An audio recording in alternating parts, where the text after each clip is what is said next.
love with hip hop? Wow, straight quote from one of my favorite movies. But to answer that, and not metaphorically, I can't remember. I've been surrounded with music my whole life. My older brothers were producers and rappers and b-boys. They did everything. Hip hop is a culture. They did everything. So I remember coming home hearing Biz Markie, the Fat Boys, Run DMC, and so I just came in the house like, make the music with your mouth, bitch. Like, so from the beginning, from day one. Who was your biggest influence? Wow, that's a good question. When I first started writing rhymes and in the bedroom going at it, I wanted to be like Method Man or Tupac. Those are my guys. See, those are my guys too. Those are my guys too. Love them lyrically. Love them. Yeah. Now, did you like often as a writer? Because I know I'm also a writer at times too. And have you ever compared yourself, your rhymes, to theirs? Did you feel like? For a long time, I emulated the whole Pac. I emulated Jay. I emulated Method. I even tried to emulate Eminem because I thought that's what people wanted to hear. So I emulated that, and that's what I was doing. And then after kind of critiquing myself and having some good people in my corner, it's like, yo, be yourself. And that's when everything kind of started taking a turn for the better. Once I was like, yo, I could be myself and still be hot, and I ran with it. So do you feel that your current mixtape reflects that, of you coming to terms of being yourself and who you are and growing as an artist? Oh, definitely.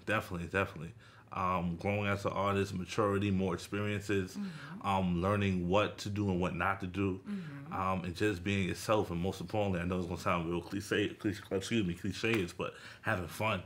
Like, don't put any limits on what you're gonna do. Just do it. Another question I have for you. Now, when you originally started as an artist, you was Moe Betta. What made you drop the Moe and just decide to be Betta? It's too many Moe Bettas out there, man. I tried to patent my name, copyright my name. Got somebody in Atlanta, someone in California. Somebody called me up. Oh, I thought you was the other Moe. It was just too many Moe Bettas, I guess because of the movie. You know what I mean? It was too many Moes. I'm like, you know what? Let me just stick with this. And that name actually... It was given to me by Heatmakers, Arsonist. Okay. And then it was confirmed by Clef, and I'm gonna tell you how. I'm working with Heatmakers, and we was responsible for Purple Haze Diplomatic Immunity. And every time I get to the studio and lay down some piano part, dude's like, dang, man, like every time you do something dope, you just come back and do something crazier. Like, it's like you're getting better with your crafts, so you're just getting better and better. And then he was like, yo, Moe Betta, that's your name, you're better and better. So I was like, all right, cool. You know what I mean? It didn't really, stick with me at first. So then months later, through my man Ant and Malik, I was able to meet Wyclef, and they took Wyclef their demo, and I was on their demo. I'm like Mozart of the hood. I'm playing on everybody out. You know what I mean? So it was just a matter of somebody blowing and taking me with them. Oh, so we doing the Dame Dash thing in the video. Right. So we went to Platinum Sounds, and I think it was 46. I can't remember. It's been a while since I've been there. And he heard the music. He was like, yo, I want you around. I want you to hang around. And every time I come around, make some music with him and his cousin, Jerry Wonder. Shout out to Jerry Wonder. It was the same thing. Yo, dude, like, yo, you nice on them keys. It's like you getting better and better. I ain't saying nothing. I'm just listening. I'm like, all right, cool. Yo, Moe, that's your name. Moe Betta's your name. Second person that said it. I was like, you know what? I'm going to run with it. So shout out to Heatmakers, Thriller, Pop, Arsonist. Shout out to Wyclef, Jerry Wonder. Much love.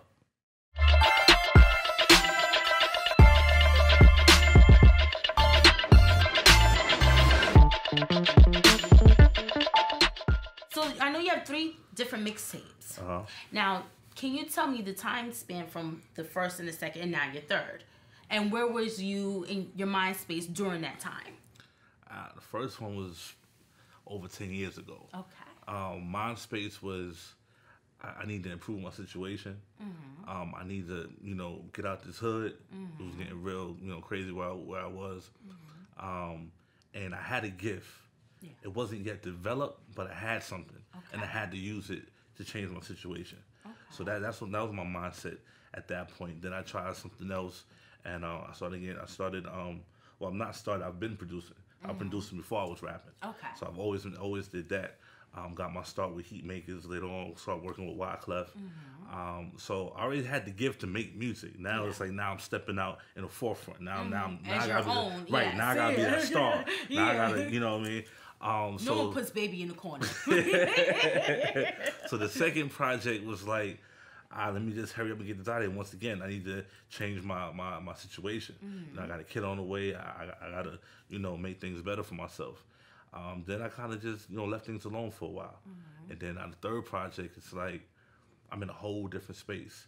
My motivation is totally different than what it was before. Okay. You know, and if to go even further, you know, we was taught only way out the hood was through ball, rap, and maybe if you was lucky, you got a degree and got a scholarship and became some doctor, but that was rarely going on where you came from. Right. So everything music was supposed to bring, I actually achieved it without it. Okay. So during that process, I got out the hood. My daughter's fine. Right. I got a job. You know what I mean? I'm still working now. You know what I mean? So it's like my motivation is different. I was doing it to change my situation. I wasn't doing it for the love. Okay. I was just doing it to get this. I gotta, you know, I can't be around this no more. I can't have my daughter around this. That's a good motivation. It is. But when you do something because you love to do it, it's a different grind. You know what I mean, different level of understanding. I could relate to that because, you know, when you cook something and someone's rushing you to cook it, it doesn't come out as good.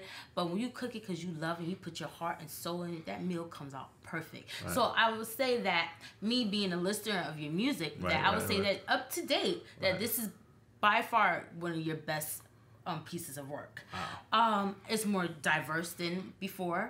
I feel that you did find your own voice, and that I like the fact that you sample and you show that you're versatile. You have something for the old, you have something from the young, you have something a little jazz in there, a little Christian in there. That just show that you're not just this one-dimensional person, which is something that is important as an artist, and that gives you staying power. So, like, honestly, you kind of been in the game for a long time. What is your future plans? Like, how outside of here? What do you plan on doing? Are you working on other further projects, or what's going on with that?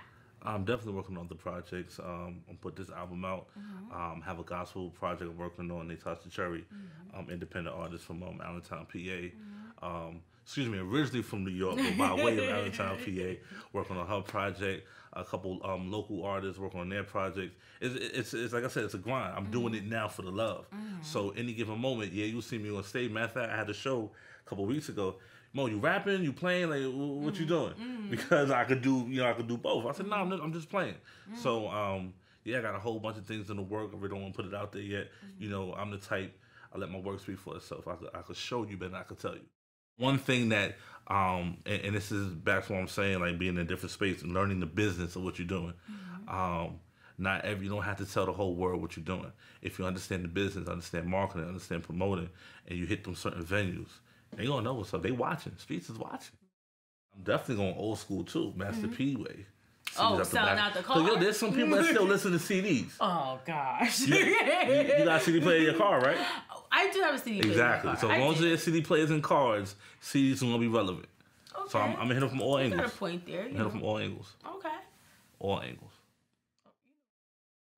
There you have it. The exclusive with the artist Betta, coming to you through Google Play, YouTube, Spotify, iTunes, Instagram, Twitter, and Facebook. Stay tuned. He's coming to a screen near you. This is P out. Easy. All right, cool. That's what's up. Yeah.